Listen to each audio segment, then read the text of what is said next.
소설책 중에 눈먼 사람들의 도시라는, 눈먼 자들의 도시라는 책이 있습니다. 이게 2008년에 영화로도 만들어졌더라고요.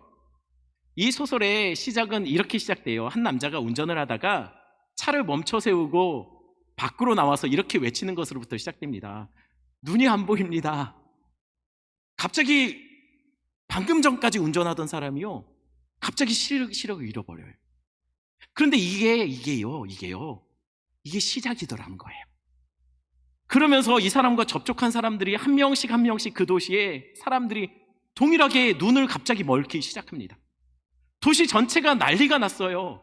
도시 전체에 많은 사람들이 점점점 시력을 잃어버리기 시작합니다. 급기야는 정부는요, 이거 이대로 두면 안 되겠다 싶어서요, 보이지 않는 사람들, 앞을 못 보게 된 사람들은 한 병원에다 다 몰아넣고 격리시켜버립니다. 강제로 격리시켜요. 근데 사실은요, 이게 처음이나 이게 가능했지, 처음에 그렇게 격리를 시켰지만 사실은 병원 안이나 병원 밖이나 나중에는 별반 다르지 않게 돼요. 온통 온 도시의 사람들이 앞을 못 보는 사람들로 가득해집니다. 이때요, 앞이 보이지 않게 된 남편을 돌보기 위해서 앞이 보이는데도 불구하고 마치 앞이 안 보이는 것처럼 그렇게 거짓으로 꾸며서 남편과 함께 격리된 병원으로 따라 들어간 한 여인이 있습니다. 우리 사진, 영화상에서는 이 여자가 주인공인데요. 여러분, 그러니까 지금 안 보이는 사람들만 격리된 곳에 눈이 보이는 한 여자가 들어간 거예요. 이 여자가 이 병원 안에서 격리된 곳에서 유일하게 볼 수 있는 사람이에요. 그러면 그녀는 안 보이는 사람들 속에서 무엇을 봤을까요? 여러분, 그녀가 본 것은요, 눈먼 사람들이 만들어가는 세상이요, 점점 더 탐욕적이 되고 점점 더 악해지고 점점 더 폭력적이 되는 것을 그녀는 눈뜨고 그것을 다 지켜봐요. 아니, 눈먼 사람들이 어떻게 더 탐욕적이고 더 악해질 수 있을까요? 보이지 않는데도. 그게 가능할까요? 처음에는 괜찮았어요. 처음에는요, 이 격리된 병원에 이렇게 보급품이 제대로 들어왔거든요. 근데 병원 밖의 상황도 이제 문제가 심각해지자 병원 안으로 들어오는 보급품이 점점점 줄기 시작합니다. 그러자 병원 안은 자연스럽게 힘을 가진 자, 무기를 가진 자, 그 사람들이 335 떼를 지어서 하나의 그룹을 만들어요. 그리고 폭력으로 그 식량들, 보급품들을 독점하기 시작합니다. 그리고 그 식량을 가지고 다른 사람들의 귀중품을 착취해가요. 심지어는 여인들과 잠자리를 조건으로 음식을 제공하기도 해요. 눈먼 자들의 흉악함이 점점 더 극도로 더 선명해지기 시작하더라는 거예요. 보이는 것이 보이지 않게 되자 눈먼 사람들은 다른 사람에게 악행을 저지르면서도 부끄러운 줄을 몰라요. 심지어는 악을 행하면서 이렇게 말합니다. 어차피 넌 내 얼굴을 기억도 못할 거 아니냐. 안 보이니까요, 자기가 하는 행동들이 부끄럽지 않은 거예요. 처음에는 볼 수가 없어서 어둠이었던 자들이 이제는 점점 어둠 그 자체가 되는 거예요. 점점 안 보이니까 눌러놨던 본성이 막 나오기 시작하는 거죠. 그래서 주인공의 눈먼 남편은 유일하게 수용소에서 볼 수 있는 아내에게 이렇게 말해요.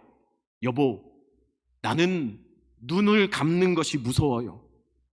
나는 볼 수 없다는 것이 너무 두렵습니다.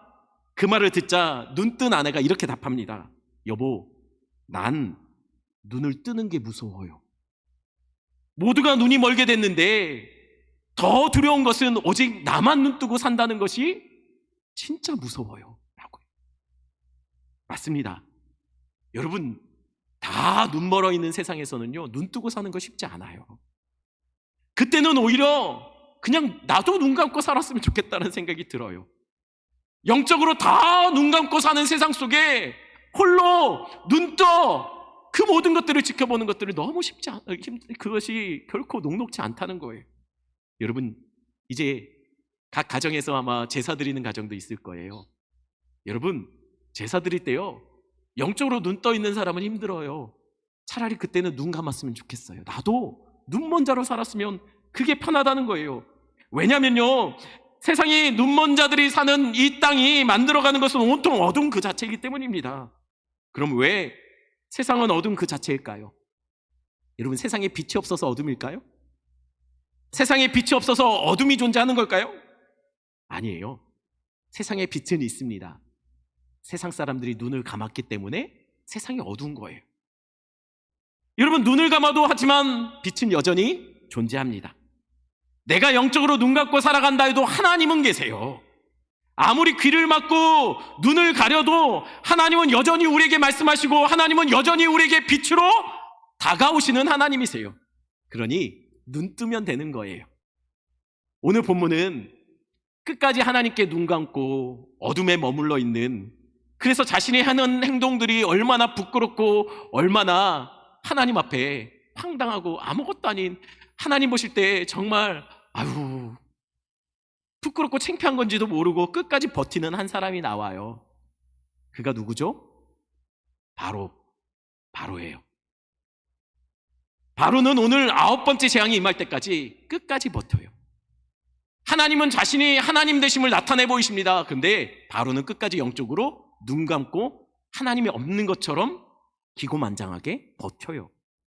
그 결과 하나님은 오늘 새로운 재앙을 그에게 행하시기를 마음먹으셨습니다. 21절 말씀 같이 읽습니다. 여호와께서 모세에게 이르시되 하늘을 향하여 내 손을 내밀어 애굽 땅 위에 흑암이 있게 하라. 곧 더듬을 만한 흑암이리라. 이번에 하나님은 또 어떤 재앙으로 애굽을 치고 있습니까?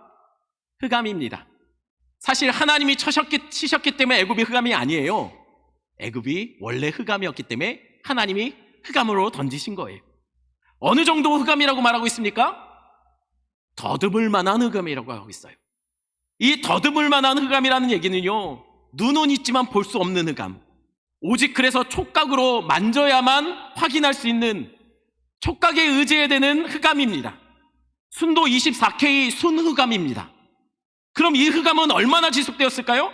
22절 말씀입니다. 제가 있습니다. 모세가 하늘을 향하여 손을 내밀매 캄캄한 흑암이 3일 동안 애굽 온 땅에 있어서, 흑암의 지속기간은 3일이었다고 해요.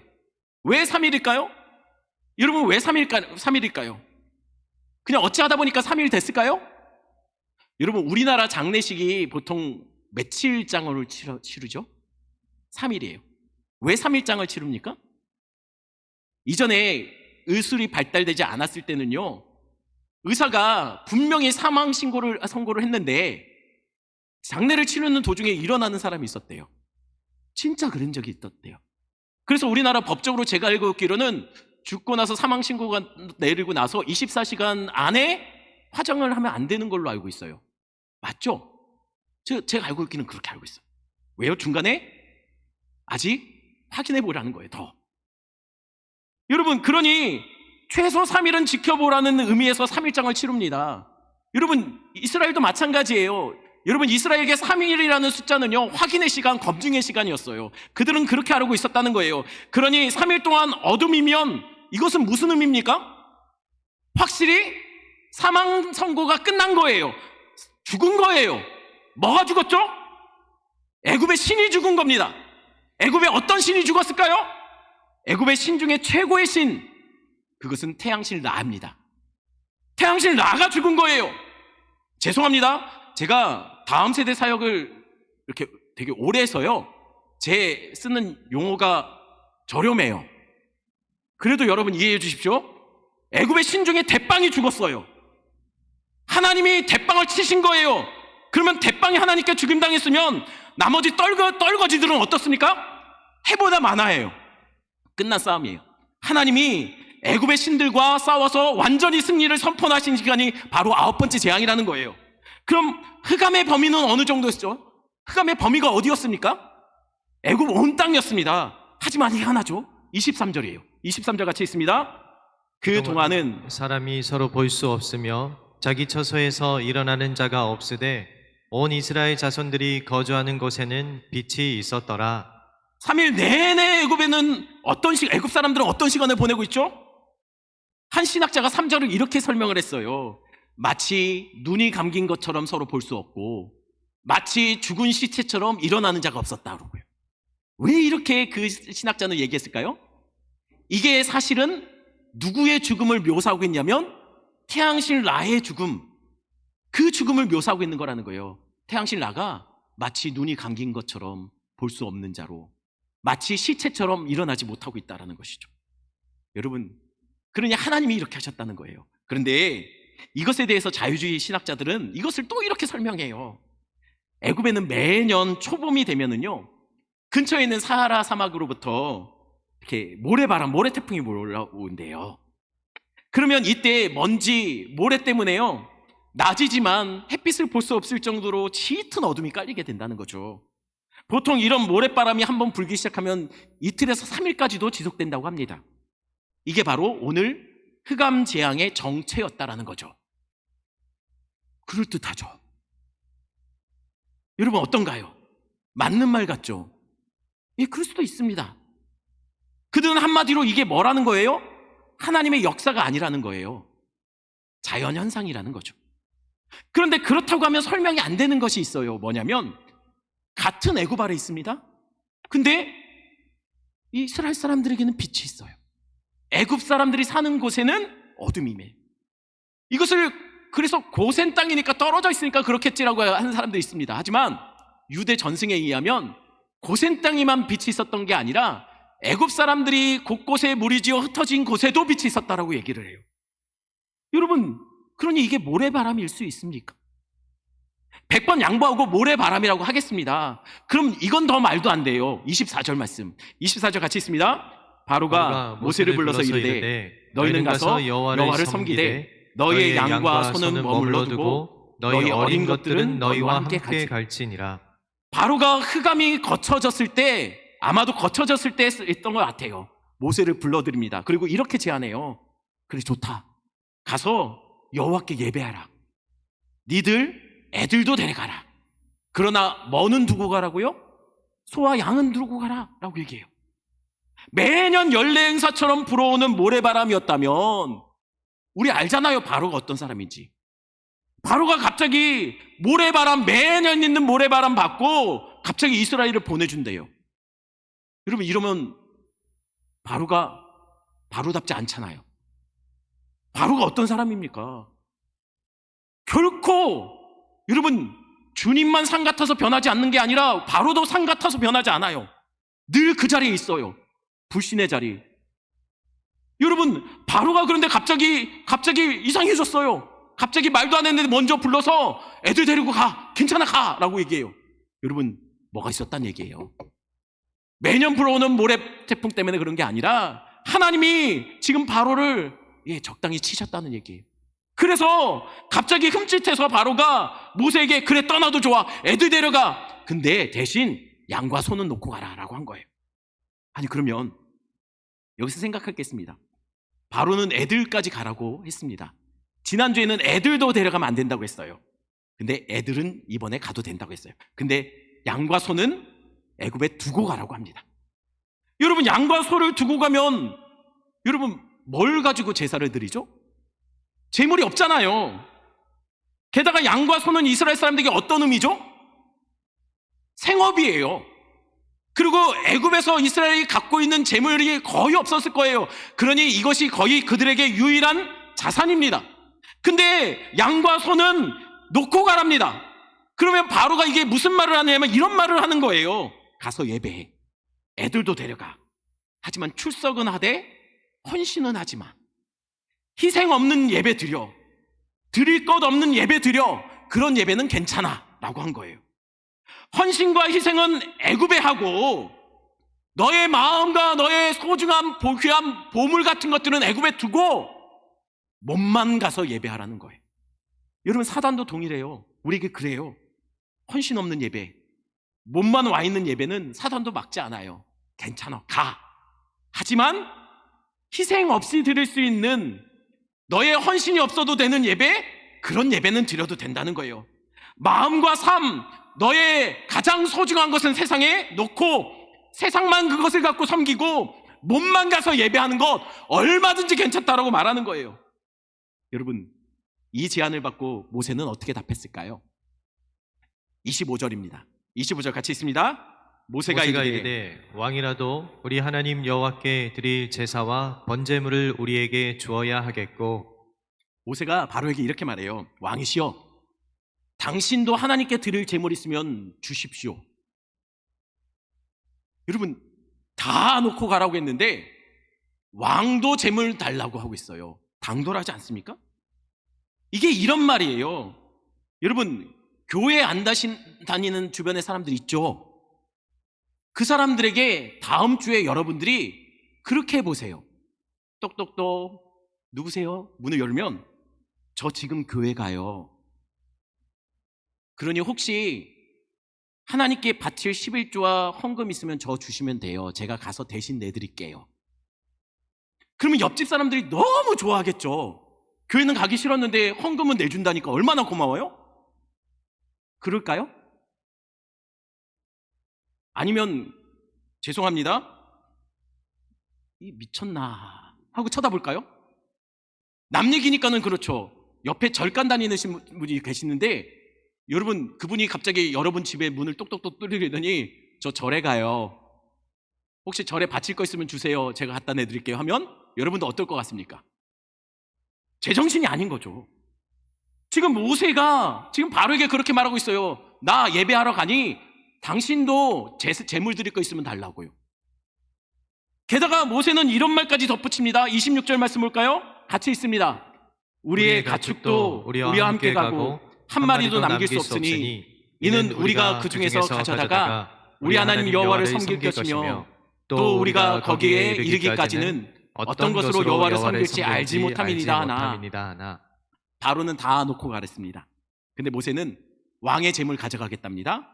그리고 우리의 가축도 한 마리 남김없이 다 가져가겠답니다. 왜요? 하나님을 뭘로 섬겨야 될지 모르겠대요. 그러니 다 가져가겠다는 거예요. 바꿔 말하면 이 말이 그 말이에요. 하나님이 무엇을 우리에게 원하실지 모르니 우리는 다 가져가서 하나님이 원하시는 어떤 것이든지 다 드리겠다는 마음으로 가겠다는 거예요. 여러분, 이게 예배의 마음이에요. 예배는요, 우리의 전심을 드리는 겁니다. 우리의 삶의 어떤 부분, 우리의 마음의 어떤 부분을 드리는 것이 아니라 하나님, 내 모든 것이 당신의 것이고 내 삶, 내 시간, 내 가진 모든 것이 당신의 것입니다. 당신이 우리 왕이십니다. 여러분, 이런 마음으로 나아가는 것이 온전한 예배의 자세라는 거예요. 그러니 이 말을 듣고 바로는 어떤 기분이 들었을까요? 놓고 가랬습니다. 근데 다 가져가겠답니다. 당신 것도 내놓으랍니다. 그럼 빈정상하죠. 그래서 바로는 이렇게 말해요. 됐어! 끝! 안 보내! 못 보내! 협상 결렬. 그리고선 28절에 이렇게 말합니다. 제가 있습니다. 바로가 모세에게 이르되 너는 나를 떠나가고 스스로 삼가 다시 내 얼굴을 보지 말라. 내가 내 얼굴을 보는 날에는 죽으리라. 바로가 이렇게 말해요. 우리 다시 만나지 말자. 다시 보면 넌 죽어, 나한테. 여러분, 원래 두고 보자는 놈은 하나도 안 무섭대요. 근데 두고 만나기만 해봐라 한 사람은 좀 긴장해야 돼요. 바로는 지금 모세를 긴장하게 만들고 있습니다. 그런데 문제는요, 그 말을 듣고 모세는 긴장해야 되는데 긴장을 하나도 안 해요. 그리고 이렇게 말합니다. 네, 그럽시다. 당신 말대로 다시 보지 맙시다. 바로가요, 바로 앞에 모세 원래 어떤 모습이었죠? 쩔쩔매던 사람이었는데 모세가 달라졌어요. 한마디도 안 져요. 따박따박 말대꾸 해요. 너 나 다시 보면 죽는다 라고 하니까 그래, 보지 맙시다. 안 봅시다 라고 얘기하더라는 거예요. 그리고 둘은 헤어져요. 그럼 둘은 다시 안 만났을까요? 오늘 본문 성경 피고 있는 분들 한번 바로 밑을 쭉 따라 보세요. 여러분, 다시 안 만났나요? 아니요. 싸우다가 정들었나 봐요. 둘은 다음 장에 얼마 지나지 않아서 바로 만나요. 여러분, 왜 만났을까요? 그리고 여러분, 보면 죽는다고 했는데 모세 죽었나요? 안 죽어요. 다시 만났을 때 모세는 안 죽습니다. 대신 누가 죽습니까? 바로의 장자가 죽어요. 애굽의 장자가 죽습니다. 아니, 왜 바로와 애굽의 장자가 죽었을까요? 특히 성경은 다른 장자들의 죽음에 별 관심이 없어요. 유독 집중하여 우리에게 알려주고 있는 것은요, 바로의 장자가 죽었다는 것에 집중하고 있습니다. 여러분, 왜 바로의 장자가 죽었을까요? 어둠이 끝나자 여러분, 왜 바로의 장자가 죽었을까요? 왜냐면요, 여러분, 애굽 사람에게 바로와 장차 바로가 될 애굽의 장자는요, 특별한 존재이기 때문이에요. 어떤 존재냐면요, 이들이 바로 태양실 나의 아들이에요. 왕은요, 그때 당시에 태양신이 이 땅에 육신의 몸을 입고 온 눈에 보이는 태양신이라고 생각했어요. 그러니 여러분, 바로의 장자가 죽었다는 것은 누가 죽었다는 얘기입니까? 눈에 보이는 태양신 그 자체가 죽었다는 거예요. 여러분, 흑암지향으로 하나님은 태양신 라가 거짓임을 알려줬어요. 라는 어둠에 갇혀 3일장을 치렀습니다. 그러면 알아야죠. 니들이 믿고 있는, 따르고 있는 빛이라고 생각하는 그것은 가짜라는 것을 알아야죠. 그런데 알아먹었습니까? 아니요. 여전히 바로는요, 깨닫지를 못해요. 그러니 버티고 끝까지 버티니 여전히 하나님께 눈 감고 있으니 그 영향을 보고 애굽에 사는 이스라엘마저도 참빛을 모르니 하나님 어떻게 하셨습니까? 눈에 보이는 그 가짜신 태양신 라를 쳐 죽인 겁니다. 여러분, 여전히 하나님께 눈 감고 가짜를 진짜로 알고 믿고 섬기고 있는 애굽에 사는 이스라엘, 마치 우리와 같아요. 자신들의 인생의 빛은 좋은 스펙, 재물, 자리에서 온다고 말하죠. 좋은 옷, 좋은 차, 명품으로 몸을 두르면 내 인생이 좀 더 눈부실 것 같아요. 그러면서 점점 하나님께 영적으로는 눈을 감고 눈앞에 보이는 것에 마음 주며 그것들을 바로 우리의 왕인 것처럼 바로처럼 섬기고 그것에 사로잡혀 있는 우리. 그러니 왜 흑암의 재앙 뒤에 장자가 죽는 재앙이 왔을까요? 여러분, 흑암 재앙 뒤에 바로 장자의 죽음이 옵니다. 어쩌다 보니까 그렇게 순서가 됐을까요? 아무 의미 없는 순서일까요? 아닙니다. 여러분, 10가지 재앙은 그냥 단순한 하나님의 능력 자랑도 이스라엘 향한 하나님의 보복도 아닙니다. 이 안에는 순서까지마저도 그 안에는 하나님이 뭔가 우리에게 말씀하시는 이게 하나의 표적 사인이라는 거예요. 그 안에 메시지가 담겨 있어요. 하나님 메시지를 담아서 이것을 우리한테 주고 있는데, 그렇다면 우리는 그 안에서 그 사인을 읽어내셔야 돼요. 풀어내셔야 돼요. 여러분, 다시 오늘 본문에 그 메시지에 대한 힌트를 한번 모아보겠습니다. 오늘 본문에 하나님은 3일 동안 흑암으로 애굽을 치셨습니다. 그 3일 동안 어떤 일이 벌어졌다고요? 3일 동안 흑암으로 인해 모든 애굽 사람들은 눈이 감겨졌어요. 죽은 자처럼 누워있을 수밖에 없었습니다. 이는 곧 뭐라고요? 태양신 라의 완전한 죽음, 그것을 상징적으로 보여주는 그런 사건이었다는 거예요. 예수 믿고 의지하던 최고의 신 라가 가짜였음이 들통난 겁니다. 그런데 이 눈먼 자들의 도시 애굽이, 그리고 바로가, 그리고 이스라엘이 어떻게 하고 있습니까? 끝까지 하나님께 눈 감고 하나님을 알지 못하고 있는 거예요. 그래서 하나님은 결국 누구를 치십니까? 그들이 빛이라고 생각하는 가짜, 눈에 보이는 태양신 바로의 처다들을 쳐 죽인 거예요. 그래서 바로의 장자는 눈 감고 죽어서 일어나지 못하는 모습으로 누워있는 거죠. 눈으로 확인되는 형태의 봐라, 가짜 빛이 죽었다라는 거예요. 여러분, 하나님은 눈먼 자들의 도시 애굽에 어둠을 주셨어요. 그동안 그들이 믿었던 가짜 빛은 가짜였음이 들통났습니다. 하나님이 가짜 빛을 꺼버렸어요. 그리고 장자를 죽임으로 애굽의 생명을 죽여버렸어요. 장자는 생명의 모든 생명의 대표였습니다. 특별히 바로의 처자들이 죽었다는 것은 애굽의 빛이 죽었다는 거예요. 암전이 된 거예요. 애굽은 어둠 그 자체가 된 거예요. 절망이 된 거예요. 여러분, 그럼 이 어둠 속에서 여러분 가장 선명하게 보이는 게 뭘까요? 빛이 선명하게 보이죠.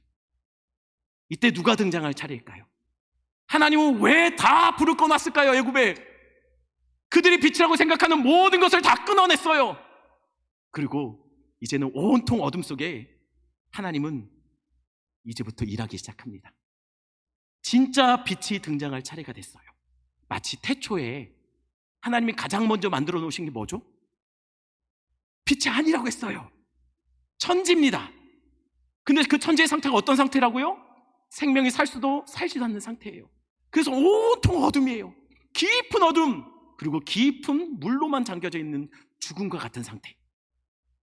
그 어둠 속에, 죽음과 같은 절망 속에 갑자기 하나님이 하나의 말씀을 선포하십니다. 빛이 있으라. 그러자 빛이, 어둠 속에서 빛이 나누어져요. 여러분, 이게 원어로 보면요, 어둠에서부터 빛이 나왔다고 해요. 이상하죠? 여러분, 우리는 빛이 사라지면 어둠이라고 생각하는데 성경은 어둠에서 빛이 창조되었다라고 얘기해요. From darkness예요. 그러니 9번째 어둠의 재앙은요, 하나님께서 지금 빛을 등장하기 위해서 애굽을 온통 어둡게 만들어 놓은 거예요. 태초에 그러셨던 것처럼요. 그럼 이제 그 빛이 등장할 차례입니다. 10번째 재앙으로 하나님은 애굽에 살던 사람들의 생명을 끊어놓고 그들의 절망에 어둠에 깊이 가둬놨어요. 그리고 갑자기 성경은 무엇을 주목하고 있죠? 어디에 초점을 맞추고 있죠? 갑자기 새롭게 등장하는 그게 뭡니까? 바로 유월절 어린 양에. 성경은 갑자기 유월절 어린 양에 초점을 맞추고 있어요. 여러분, 그리고 그 유월절 양이 죽습니다. 그 양이 죽자 애굽에 눈먼 자들의 도시에 살고 있었던 이 어둠에 갇혀 있었던 사람들이 빛의 자녀로 걸어 나와요. 여러분, 이게 우리에게 무엇을 알려주는 것일까요? 성경은요, 유월절 어린 양으로 오신 분을 예수 그리스도로 설명하고 있습니다. 그 예수님을 이렇게 말하죠. 요한복음 12장 46절, 우리 한 목소리를 같이 읽겠습니다. 나는 빛으로 세상에 왔나니 물은 나는 믿는 자는 어둠에 거하지 않게 하려 함이라. 예수님이 빛으로 이 땅에 오셨습니다. 그러니 그를 믿는 자는 어둠에 거하지 않을 것입니다. 바로의 백성들은 어둠에 머물렀습니다. 그러나 흑암의 재앙 속에서도 이스라엘은 빛에 머물렀어요. 여러분, 이게 사인이에요. 그를 믿는 백성들은 결코 어둠의 땅에 있다 할지라도 어둠에 거하지 않을 거라는 거예요. 왜요? 우리 주님이 빛이시니까요. 그래서 빛 없는 광야에서도 이스라엘은요, 어둠에 헤매지 않았어요. 하나님께서 불기둥으로 그들의 빛이 되어주셔서 그들의 길을 인도했다는 거예요. 애굽은 어둠의 재앙 뒤에 마지막으로 가짜 빛인 바로의 장자가 죽었습니다. 반면 이스라엘 편에서는 누가 죽었죠? 어린 양이 죽어요. 어린 양이 죽기 전에 큰 흑암이 임하고 어린 양이 죽은 거예요. 여러분, 이 순서를 잘 기억하셔야 돼요. 먼저 큰 흑암이 임하고 나서 불을 다 끄고 온통 어둠으로 만들더니 거기서 하나님은 진짜 빛 대신 어린 양을 우리에게 기다리게 만드는 거예요. 누가복음 23장 44절, 46절 한 절씩 교독하겠습니다. 제가 먼저 했습니다. 때가 제6시쯤 되어 해가 빛을 잃고 온 땅에 어둠이 임하여 제9시까지 계속하여 성소의 휘장이 한가운데가 찢어지더라. 46절 같이 있습니다. 예수께서 큰 소리로 불러 이르시되 아버지여, 내 영혼을 아버지 손에 부탁하나이다 하고 이 말씀을 하신 후 숨지시니라. 여러분, 깊은 어둠이 있고 나자 어린 양이 죽는 사건이 벌어져요. 그것으로 하나님은 그 사건을 통해서 어둠 백성 눈먼 자의 도시에 있는 애굽에서 하나님의 백성을 빛으로 불러내셨죠. 예수님이 죽기 바로 전에 무슨 일이 있었습니까? 6시부터 9시까지 3시간 동안 깊은 어둠이 임해요. 왜요? 지금 세상의 참빛 대신 예수님의 생명을 잃어가고 있어요. 그것을 상징적으로 보여주는 거예요. 참빛의 생명이 잃어가자 하나님께서 빛도 끄십니다. 그리고 3일 동안 그분은 무덤에 어둠에 갇혀 있어요. 죽음에 사로잡혀 있어요. 이것을 보고 많은 사람이 3일 동안 이미 지났어요. 끝난 거예요. 그래서 모두가 그는 이제 끝났다, 죽었다, 그가 졌다. 그를 따르던 모두는 다 절망하고 숨어있고 흩어졌습니다. 낙심했어요. 그러나 죽음과 어둠의 권세가 완전히 그를 무너뜨렸다 생각할 그때 꿈쩍도 않을 것 같은 돌문이요, 갑자기 굴러가요. 돌문이 열렸습니다. 그리고 어둠 깊은 그 무덤 속에서 빛 대신 그분이 걸어 나와요. 죽음에서 생명으로 걸어 나오시더라는 거예요. 그리고 그 빛이 참빛 대신 주님이 우리에게 약속하는 거예요. 누구든지 그를 믿는 자는 죽어도 살겠고 그리고 어둠에 거하지 않을 것이더라는 거예요. 우리는 원래 어둠이었던 자들 아닙니까? 근데 애굽의 이스라엘처럼 우리는 어둠에 있었던 자들인데 어둠으로부터 유월절 어린 양 되신 그분께서 우리를 불러내셨어요. 어린 양이 죽으시고 그분이 다시 살아나셨을 때 그것을 믿는 예수 믿는 하나님의 백성 우리들은 어둠에서 빛으로 죽음에서 생명으로 이미 불려진 자들로 이 땅의 빛의 자녀들로 세워지게 된 거예요. 여러분, 우리는 빛의 자녀들입니다. 그런데요, 빛의 자녀들로 눈먼 세상에서 산다는 것은 쉽지 않아요. 제사의 문제 또는 양심의 문제, 직장에서 여러 가지 삶의 문제들로 여러분 차라리 눈 감고 우리 영적으로 눈을 감았으면 좋겠다고 생각할 때가 종종 있어요. 차라리 안 보면 좋을 거, 차라리 나도 주님을 만나지 않았으면 더 좋았을 것이라고 생각할 만한, 후회될 만한 억울함들이 우리에게 종종 찾아오죠. 하지만 기억하십시오, 우린 빛의 자녀들입니다. 빛의 자녀들은 생명으로 불려진 자들이에요. 그러니 어둠에 계시지 마시고 나오세요. 주님 품을 더 가까이, 말씀 앞에 날마다 나를 세우시는 여러분 되기를 축원합니다. 우리 말씀 생각하시면서 찬양합니다. 예수 열방의 소망.